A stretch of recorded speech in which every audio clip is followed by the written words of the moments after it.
Hello, everyone, and welcome to the Next Man Up Christmas episode.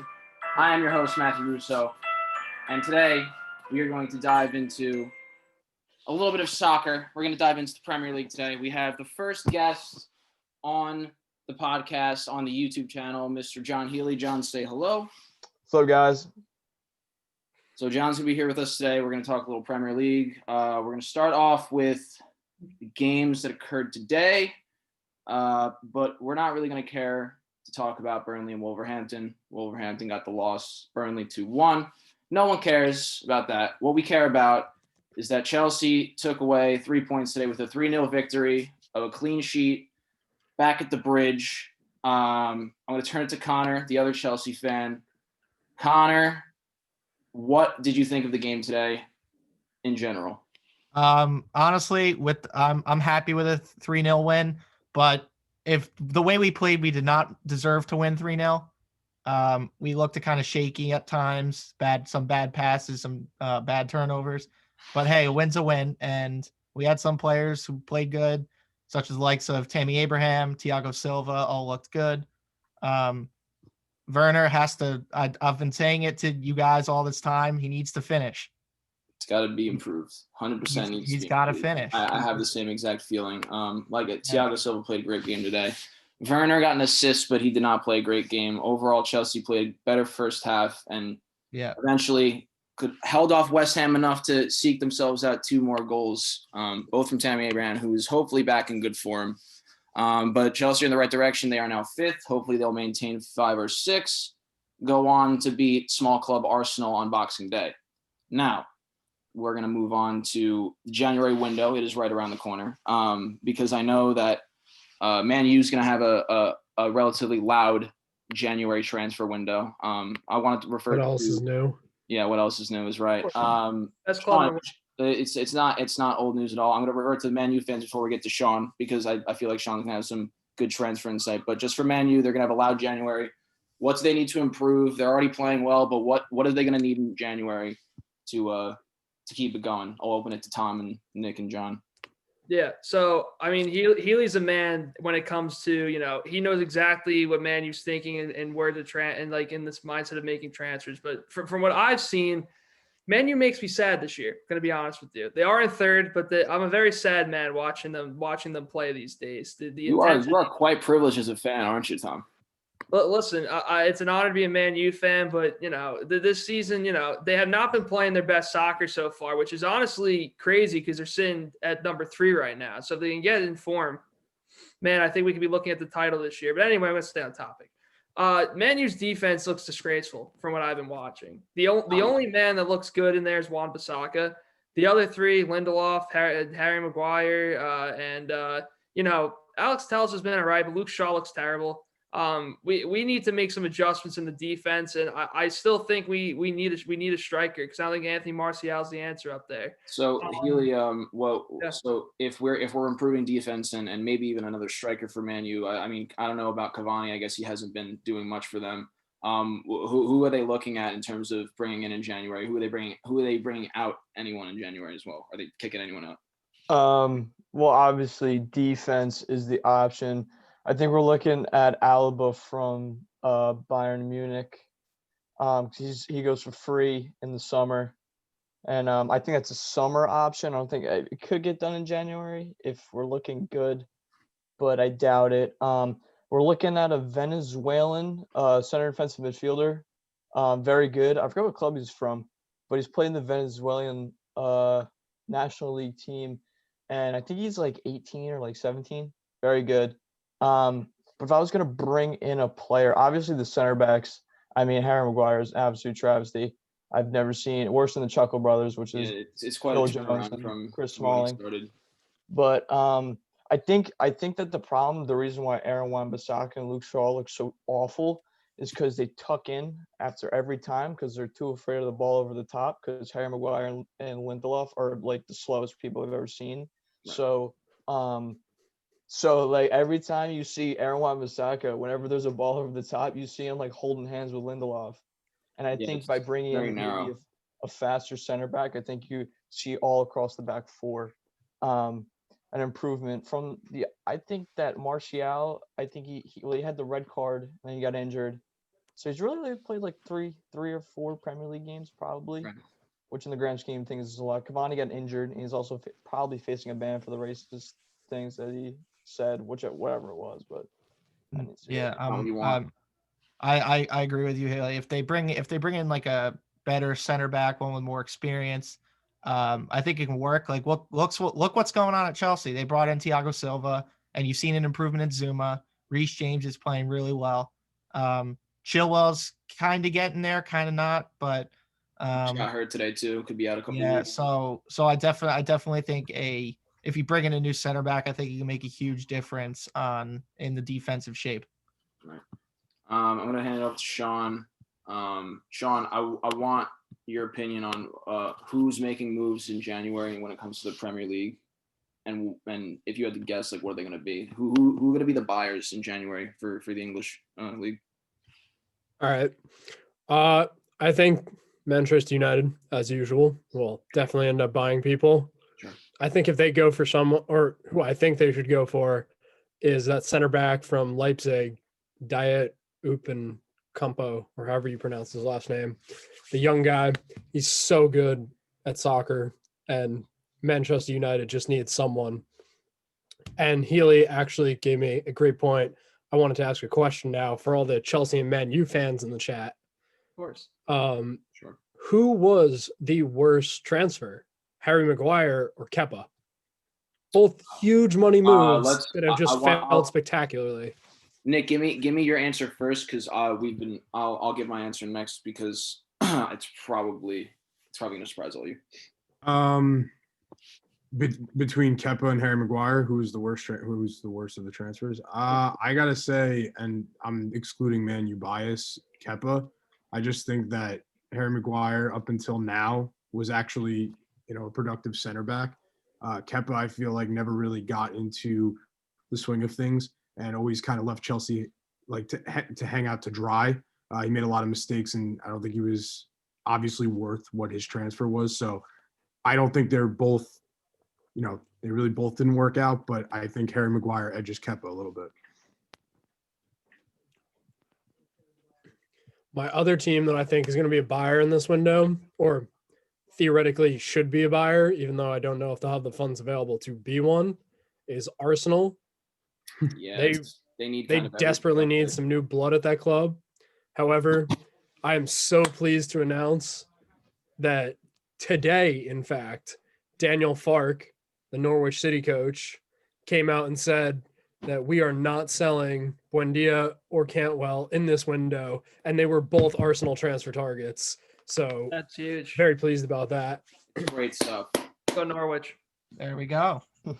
You love to hear it. You love to hear it. So going back to your question, Sean, who's the worst transfer? I think we really don't have an answer. And the reason I say that is because Harry Maguire started so hot when he first came to Man U, and now he's kind of fallen off. Same thing happened with Kepa, and they've both kind of sealed the patches of both of them losing form. Chelsea being, and they get another keeper. Man U being that they still end up winning games regardless of how bad their defense are. They just beat who did they play? Sheffield, right? They beat Leeds United 6-2. Excuse me. So they beat Leeds without the need for a defensive improvement. They've also done it to Sheffield. So I mean, like, I think it's a time will tell scenario. It's probably leaning towards Kepa just because it was a higher fee, but I think it's a really time to tell scenario because Kepa's really young. Harry Maguire is also young. That's the only upside to the deals is that they'll have them for a good amount of time, or hopefully their training puts them into shape. I wish I could vote Fred. I think Fred's the worst. Anyway, that would have been my answer. I would have said Fred too if it was an option. But I definitely have to go Kepa as well. I mean, I think Matt and Nick really hit it on the head. Harry Maguire, I feel like is going to get back into form. I really do. I think right now they've been playing clubs with a lot of pace. He's getting heavily exposed right now. We'll see what happens with them. But Man U, if it wasn't for De Gea, oh my God, our goals against be through the roof. That's all I have to say. Yeah. I would go Kepa as well. If you're a center back, you make mistakes, you've got your other teammates to help you out and back you up and be behind you. But if you're a goalkeeper and you make mistakes, who's there to back you up? The net? The balls are you already scored. Sounds about right. So back netting, baby. So like Matt said, man, you still winning games. They're playing well, but when Kepa was playing like shit, they were losing games. Exactly. So if you're taking winning or you're taking losing. Yeah, I think that also just screams for the difference in position. You know, I mean, like no one wants to lose. Like if you just kind of look at the difference, like I mean, De Gea's in net for Man U.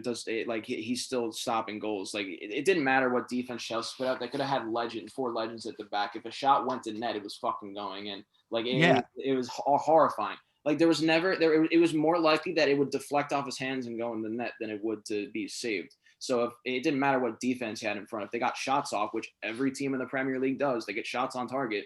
It was good enough to even go in the net. That's how bad it was at the time. I'm going to turn it over to Nick. So Nick, obviously when you watch a game now because of COVID and the recent spike in London and the UK right now, they've gone back to not allowing any fans in most areas of where the Premier League is. And you hear the artificial sound on the TV, but obviously on the pitch, the players just hear themselves and the referees. So you think that just like every other sport, you think COVID's screwing up home field advantages for clubs because they don't really hear anything besides their theme song when they walk in. Yeah, plain and simple. I've said it once. I'll say it again. It's an asterisk skier. Everything is messed up this year for any major sports team, and any league. If you don't have, your fans, that energy, that vibe that they bring to your home field, it's obviously not going to be the same. It's clearly not the same. It makes it more just of a neutral territory. So absolutely, with no fans there, and especially now this new lockdown that the UK is going to have to enforce, I think it's going to revert back to more of that neutral energy at all of these fixtures. Right. I'm going to turn to Sean first and then Healy. The table stands right now. Liverpool 4 points ahead of Leicester, who are 1 point of United, who are equal but 1 point on goal differential with Everton. And then they are 1 point behind Chelsea, 1 point behind them, with the best goal differential out of everyone except Liverpool. You have Tottenham, you have Southampton, who are making a surprising 7th spot right now.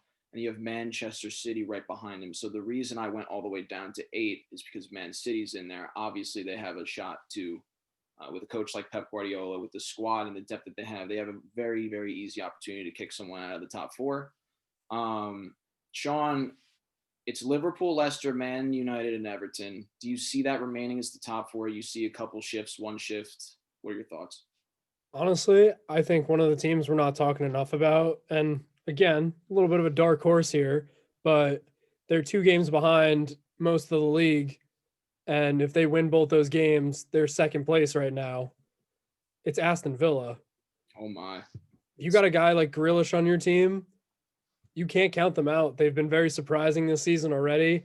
And they're in 9th and they are 2 games behind everyone else. I'm not counting them out and finishing in a European spot. All right, so let's keep them in it as well. What's getting shifted? I think City's going to make a push. There's no way Guardiola misses Europe. I honestly think that Chelsea and United are going to fall out of it. Liverpool will probably win the league again, but it'll be a lot closer this time. Leicester City looks good. They have a good young team. I like them. I think Everton are going to take a Europa League spot. They're probably going to finish around 5. I'm going with Jose Mourinho, who's a winner over Frank Lampard. Getting his feet wet. That was a very good. I would use a different adjective, but that's a good adjective to use. So I'm saying top 5 end of the season are probably in no particular order, but Liverpool, Leicester, Everton, Tottenham, Man City, and then dark horse Aston Villa to fight for a spot there. Wow. So not even considering the 2 clubs that we all know and love. That is harsh. I'm going to turn it to Healy. You heard the top 4. Who you taking out? Who you not taking out? What's being moved?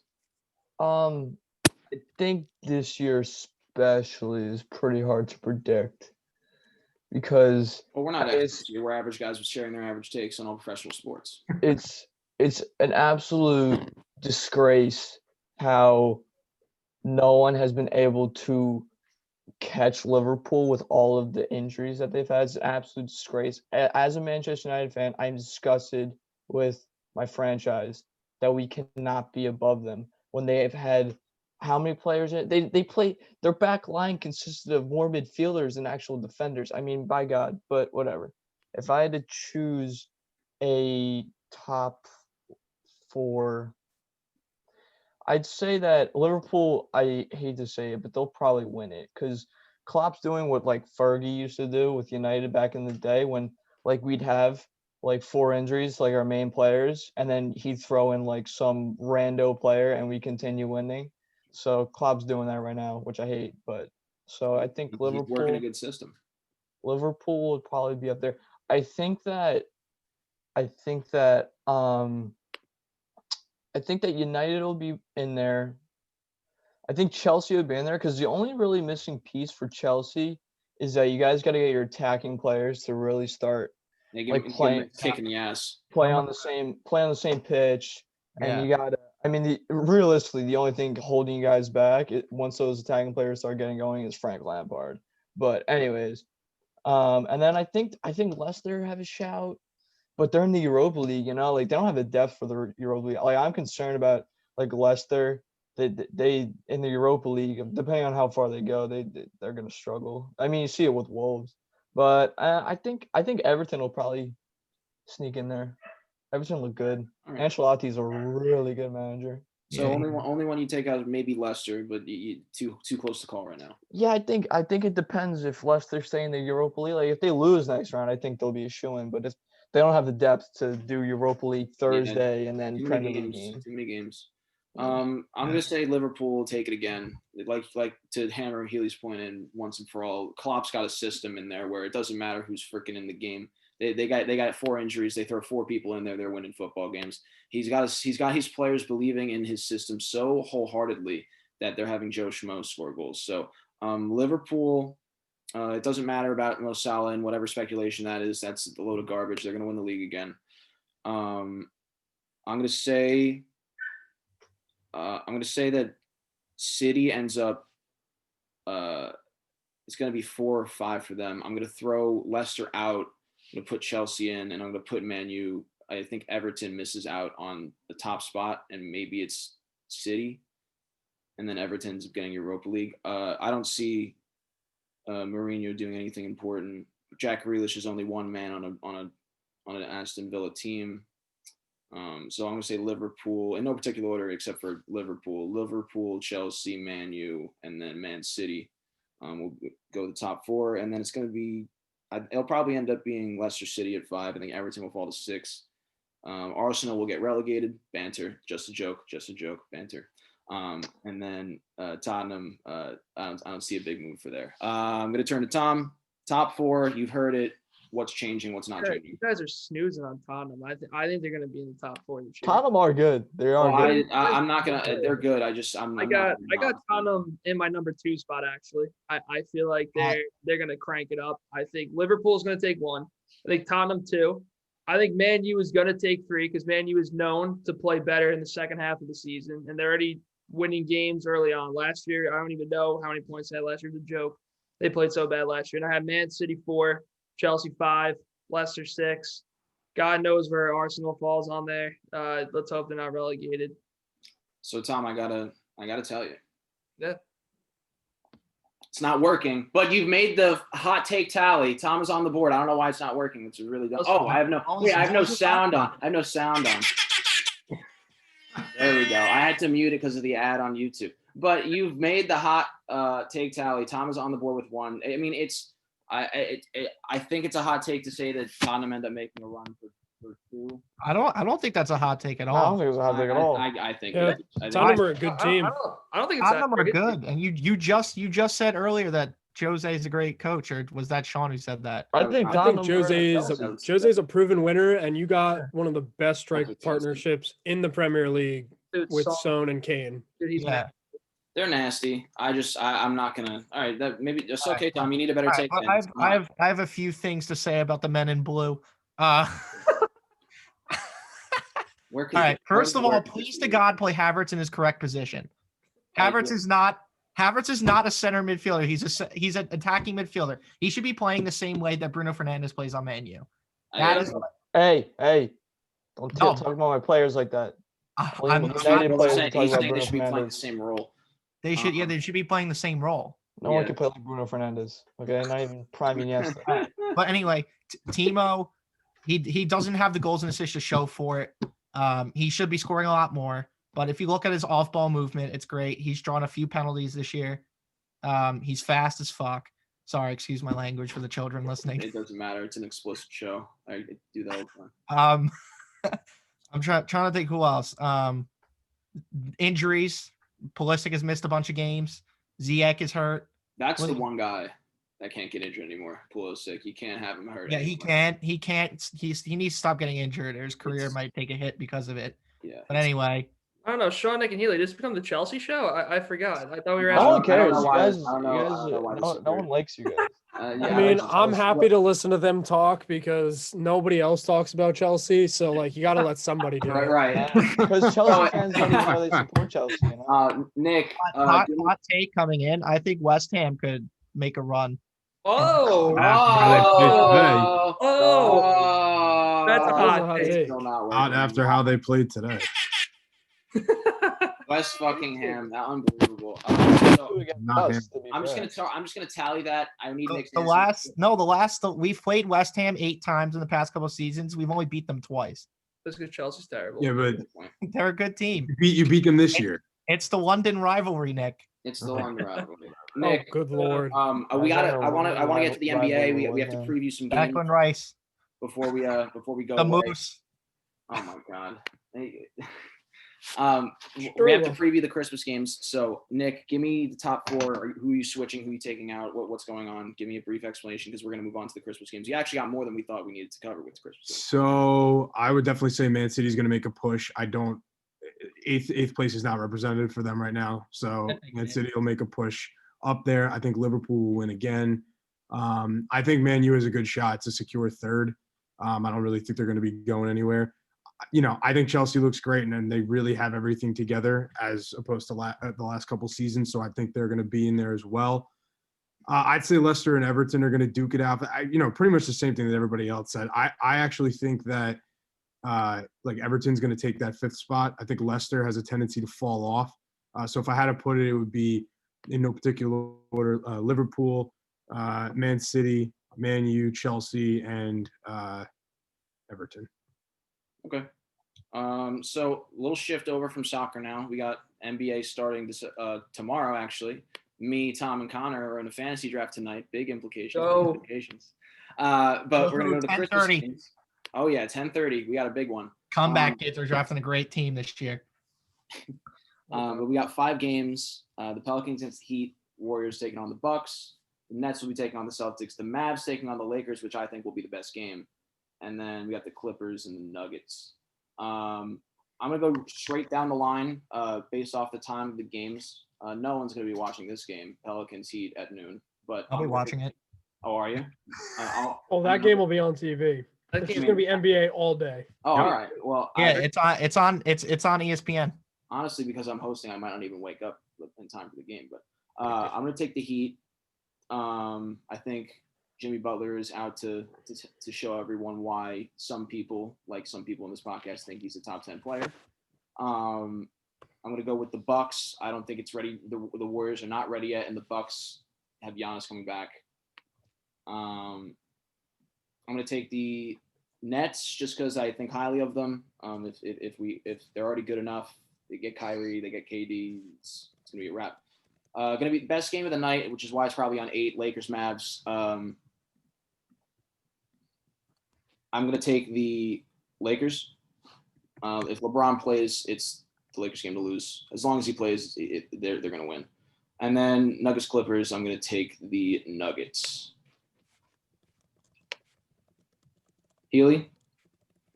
Oh God. I mean, you could just pick games, to be honest. Yeah, no. I mean, I watch absolutely no basketball, but I'll take the Heat because the Heat have cool jerseys. Sure. The Bucks because Giannis is cool. Sure. The Nets. I'll take the Mavs. Sure. Why not? They got the favorite MVP. Because LeBron's on his decline. Clippers, Nuggets. And then the Nuggets. I'll take the Nuggets have that foreign Don, don't they? Right? They have that. Yes, they do. Jokic. I like that fair. Don. I like the Nuggets. I'll take the Nuggets. All right, Sean, you're screaming about Jokic. Nuggets, Clippers. So you got. I'm taking Nuggets, Mavs, Celtics, Bucks, and Pelicans. Wonderful, wonderful, wonderful. Tom. Big. I'm going Heat, Bucks, Nets, Nuggets, Lakers. I wish we had money on this as a collective pool. This would be awesome. There we go. Connor. Definitely do that. Can't miss parlay. You know what? I'm gonna go with Sean on these. I'm a big fan of the Christmas Day upsets, so I'm gonna go the Pelicans. I'm gonna go the Bucks. I'm gonna go the Nets. I'm gonna go the Mavericks, and I'm gonna go the Clippers. Wow. We got a lot of splits. All right, Nick, wrap it up. Take us home with the picks. Really thought I was going to be contrary picking the Mavs, but apparently not. So I'm going with the Heat over the Pelicans, the Bucks over the Warriors, the Celtics over the Nets, the Mavericks over the Lakers. And, I think I'm just going to have to go with the Clippers because I really feel like the Nuggets are going to win. So I'm just going to pick the Clippers. Fair enough. We're really split. I can't wait to see what happens on Christmas when I'm sitting there with my beer or 2 or 3 or 4 or 5 and then see what happens with the games. But that'll wrap it up for this episode of Next Man Up. Thank you very much for tuning in to the Christmas episode. Wait. Hold on, but we have some things to say, Nick. Like and subscribe. Like and subscribe. Not yet, you doofus. Not yet, you doofus. Follow us on Instagram and Twitter at NextManUp05. Follow the SportsMe. Get SportsMe at Next Man Up Sports Podcast. Follow us. And then Nick's the grand. Subscribe to Like the and YouTube. subscribe. Like and subscribe. Give it, Nick. Drop it. Drop the like and subscribe. Like and subscribe. Like and subscribe. Again, like and subscribe. Like and subscribe. Thank you for tuning in and have a good one.